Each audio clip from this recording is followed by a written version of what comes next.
उद्या ते आपली राजकीय भूमिका स्पष्ट करणार असल्यामुळे त्यांच्या भूमिकेकडे सर्वांचंच लक्ष लागलेलं आहे। सध्याची ही थेट दृश्य आपण काळाराम मंदिरातली पाहतोय। त्या गर्भगृहामध्ये सध्या अमित ठाकरे आणि त्यांच्या पत्नीकडून पूजा सुरू आहे। राज ठाकरे यांच्या हस्ते काळारामाची आज महाआरती होणार आहे। उद्या खरं तर मनसेचा 18वा वर्धापन दिन आहे आणि वर्धापन दिनाच्या पार्श्वभूमीवर उद्या राज ठाकरे आपली राजकीय भूमिका स्पष्ट करणार आहे। गेल्या काही दिवसांपासून चर्चा सुरू होती, मनसे भाजपमध्ये जाणार असल्याच्या चर्चांना उधाण आलेलं होतं। त्याच पार्श्वभूमीवर आशिष शेलार यांनी सुद्धा राज ठाकरेंची भेट घेतली होती। मात्र या सगळ्या चर्चांवर आता राज ठाकरे काय उत्तर देतात किंवा भाजपासोबत जाण्यासंदर्भात किंवा लोकसभा निवडणुकीच्या पार्श्वभूमीवर काय ते निर्णय घेतात ते पाहणं अतिशय महत्त्वाचं असणार आहे। सध्याची ही महत्त्वाची अपडेट आपण पाहतोय नाशिकमधून। नाशिकच्या काळाराम मंदिरातून ही थेट दृश्य साम टीव्हीच्या प्रेक्षकांसाठी आपण पाहतोय। अमित ठाकरे आणि त्यांच्या पत्नी यांच्या हस्ते इथे ही पूजा संपन्न होते। साधारणतः 20 मिनिटांची ही पूजा असेल। ही संपूर्ण पूजा अर्चा अभिषेक झाल्यानंतर राज ठाकरेंच्या हस्ते महाआरती पार पडणार आहे आणि उद्या नाशिकमध्ये खरं तर मनसेचा वर्धापन दिन सोहळा साजरा होतोय। पहिल्यांदाच नाशिकमध्ये खरं तर मनसेचा हा वर्धापन दिन साजरा केला जातोय, हा सोहळा होतोय। त्यामुळे नाशिकवर राज ठाकरे यांचं विशेष लक्ष असल्याचं सध्या दिसतंय। लोकसभेच्या पार्श्वभूमीवर नाशिकमधून राज ठाकरे कोणाला उमेदवारी देतात, कोण उमेदवार नाशिकमधून असतो ते पाहणं अतिशय महत्त्वाचं असणार आहे। त्यामुळे आजच्या या त्यांच्या महाआरती आणि एकूणच पूजेसंदर्भात काही प्रश्न उपस्थित केले जात आहेत। पण पुन्हा एकदा जाऊयात आमचे प्रतिनिधी अभिजित सोनवणे यांच्याकडून। अभिजित, काय सांगाल? आपण पाहतोय सध्या राजकीय दृष्ट्या राज ठाकरे यांच्या भूमिकेकडे लक्ष लागलेलं आहे। गेल्या काही दिवसांपासून राज ठाकरे हे भाजपसोबत जाणार असल्याच्या सुद्धा चर्चा सुरू होत्या। त्यामुळे एकूणच नाशिकवर सुद्धा त्यांचं विशेष लक्ष दिसतंय। काय या संदर्भातले अधिकचे अपडेट्स मिळतात? अगदी खरं आहे, नाशिकवर राज ठाकरे यांचं अगदी पहिल्यापासून विशेष असं प्रेम राहिलेलं होतं आणि त्यामुळे ज्या वेळेस मनसेची स्थापना झाली त्यावेळी देखील नाशिकमध्ये मनसेची महापालिकेवर सत्ता आलेली होती। शहरातले 3ही आमदार मनसेचे निवडून आलेले होते। मधल्या काळामध्ये काहीशी पक्षाची पडझड झाल्यानंतर राज ठाकरे यांचं नाशिककडे काहीसं दुर्लक्ष झालेलं होतं। मात्र आता पुन्हा एकदा पक्षाचं नवनिर्माण करण्यासाठी राज ठाकरे यांनी नाशिकवर विशेष असं लक्ष केंद्रित केलेलं आहे आणि त्याचाच एक भाग म्हणून 18 वर्षात पहिल्यांदा मनसेचा वर्धापन दिन नाशिकमध्ये साजरा केला जातोय। आणि आपण जर बघितलं तर नाशिक लोकसभेसाठी मनसेकडून देखील जोरदार अशी तयारी गेल्या काही दिवसांपासून सुरू करण्यात आलेली आहे। त्याचाच एक भाग म्हणून मनसेचा वर्धापन दिनाचा हा सोहळा नाशिकमध्ये उद्या पार पडणार आहे। राज्यभरातून मनसेचे सगळे नेते, पदाधिकारी आणि कार्यकर्ते त्यासाठी नाशिकमध्ये दाखल व्हायला सुरुवात झालेली आहे। आपण जर बघितलं तर लोकसभा निवडणुकीमध्ये रामाचा मुद्दा जो आहे तो केंद्रस्थानी आहे। गेल्या काही महिन्यांपासून सातत्याने अयोध्येतल्या नवीन राम मंदिर निर्माणाच्या पार्श्वभूमीवर श्री रामाचा मुद्दा जो आहे तो लोकसभा निवडणुकीच्या केंद्रस्थानी राहील अशा पद्धतीचं चित्र होतं।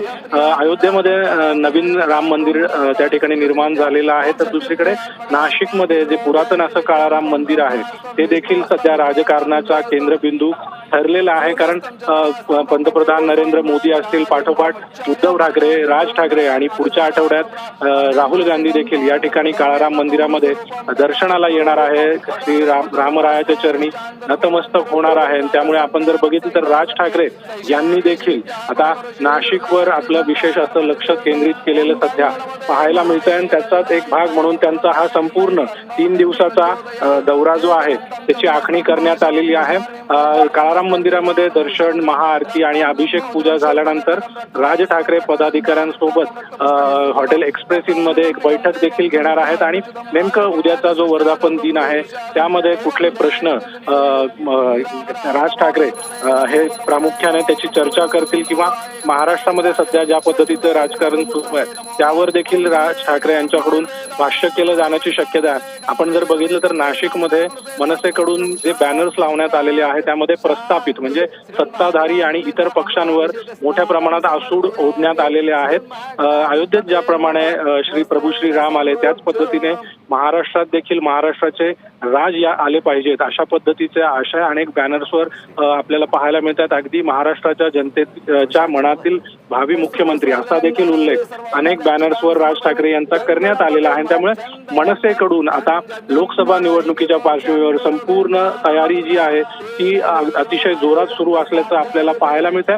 सध्या राज ठाकरे आता काळाराम मंदिरामध्ये नतमस्तक झालेले आहे. जय श्रीरामचा नारा राज ठाकरे यांनी या ठिकाणी आपल्याला दिलेला पाहायला मिळतोय. आणि अगदी लोकसभा निवडणुकीचं रणशिंग देखील आपल्या याच दौऱ्यामध्ये राज ठाकरे फुंकणार असल्याचं देखील बोललं जात आहे. उद्या राज ठाकरे आपली राजकीय भूमिका ते भाजपसोबत जातील की मनसे एकटी लोकसभा निवडणुकीला सामोरं जाईल याचं चित्र जवळपास स्पष्ट होणार असल्याचं सांगितलं जात आहे. त्यामुळे हा सगळा दौरा राज यांचा नाशिकचा अतिशय महत्वाचा मानला जातोय. मोहिनी, अगदी नक्कीच अभिजित, आपण पाहतोय हा दौरा जरी महत्वाचा असला तरी सुद्धा या सगळ्या पार्श्वभूमीवर आता त्यांच्या भूमिकेकडे विशेष लक्ष. धन्यवाद तुम्ही दिलेल्या सविस्तर माहितीसाठी. धूपम समर्पयामि स्थापित दीपम समर्पयामि श्रीमहागणाधिपतींना या फळाला हाताचा स्पर्श करा.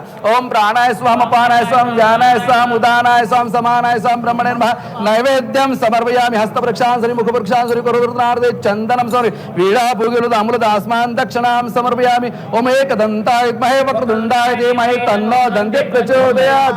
श्रीमहागणाधिपतींना मंत्र पुष्पांजलिं समर्पयामि. हातामध्ये पाणी घ्यायचं. अनेन यथाशक्ती यथा ज्ञाने मिलित उपचार द्रव्ये हे पुष्णाख्येन कर्मणा श्रीमहागणेशा प्रियता नमः. हस्ते अक्षतान् गृहीत्वा ओम तत्त्वाजामि ब्रह्मणा वन्दमान सदा शास्त्रे जगमानो हिर्वे अहेन मानो वरुणे बौद्धर्षकं समान आय प्रभोगे.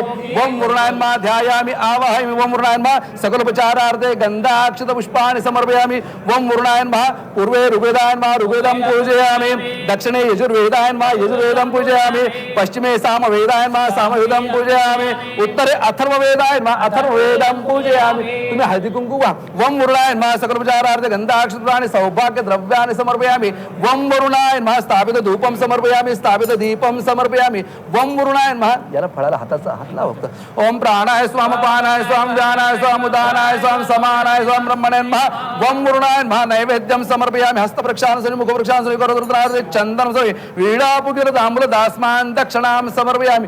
ओम मुरुणायन्मा मंत्र पुष्पांजलिं समर्पयामि प्रार्थना पूर्वकं नमस्ते. हस्ते अक्षतान् गृहीत्वा ओम शान्ताकारं भुजगशयनं पद्मनाभं सुरेशं विश्वाधारं गगनसदृशं मेघवर्णं शुभांगं लक्ष्मीकान्तं कमलनयनं योगिवृत्यानगम्यं वन्दे विष्णुं भवभयहरं सर्वलोकैकनाथं. या चौथी मूर्ती होते का. ओम श्री हनुमान समय लक्ष्मण सहित सीता रामचंद्राभ्यर्मा ध्यानावनाथ अक्षतां समर्पयामि. ओम श्रीरामचंद्र देवताभ्यो नमः. त्या सवर्ण चंदन लावा. तंजद्यंबर हे के वृक्षं बोरो गंजातमग्रदः तेन देवा आयंद साध्या रे कयष्टदे. श्री हनुमान समय लक्ष्मण सहित श्री सीता रामचंद्र देवताभ्यो नमो नमः. चंदनं समर्पयामि सौभाग्य द्रव्यानि समर्पयामि. ओम ऐरिव भोगैः पश्यन्ति बाहुं जाया हेदिं परिवादमानः हसग्नौ विश्वान् बलिनान् विद्वान् पुमान् पुमागुं संपरिपातु विश्वतः. श्री हनुमान समय लक्ष्मण सहित सीतारामचंद्राभ्यर्मा सकलोपचारार्थे तुलसी दलार्पणम्. हे तुमच्या हातात ठेवा. एक एक दगड आपल्याला व्हायचा आहे. याने वहिनींच्या हातात द्या सगळं. असं करा तुम्हाला सोपं जाईल. म्हणजे तुम्ही एक एक दगड व्हा. ओम केशवाय नमः नारायणाय नमः माधवाय नमः गोविंदाय नमः विष्णवे नमः मधुसूदनाय नमः त्रिविक्रमाय नमः वामनाय नमः श्रीधराय नमः ऋषिकेशाय नमः पद्मनाभाय नमः दामोदराय नमः संकर्षणाय नमः वासुदेवाय नमः प्रद्युम्नाय नमः अनिरुद्धाय नमः पुरुषोत्तमाय नमः अधोक्षजाय नमः अच्युताय नमः जनार्दनाय नमः उपेंद्र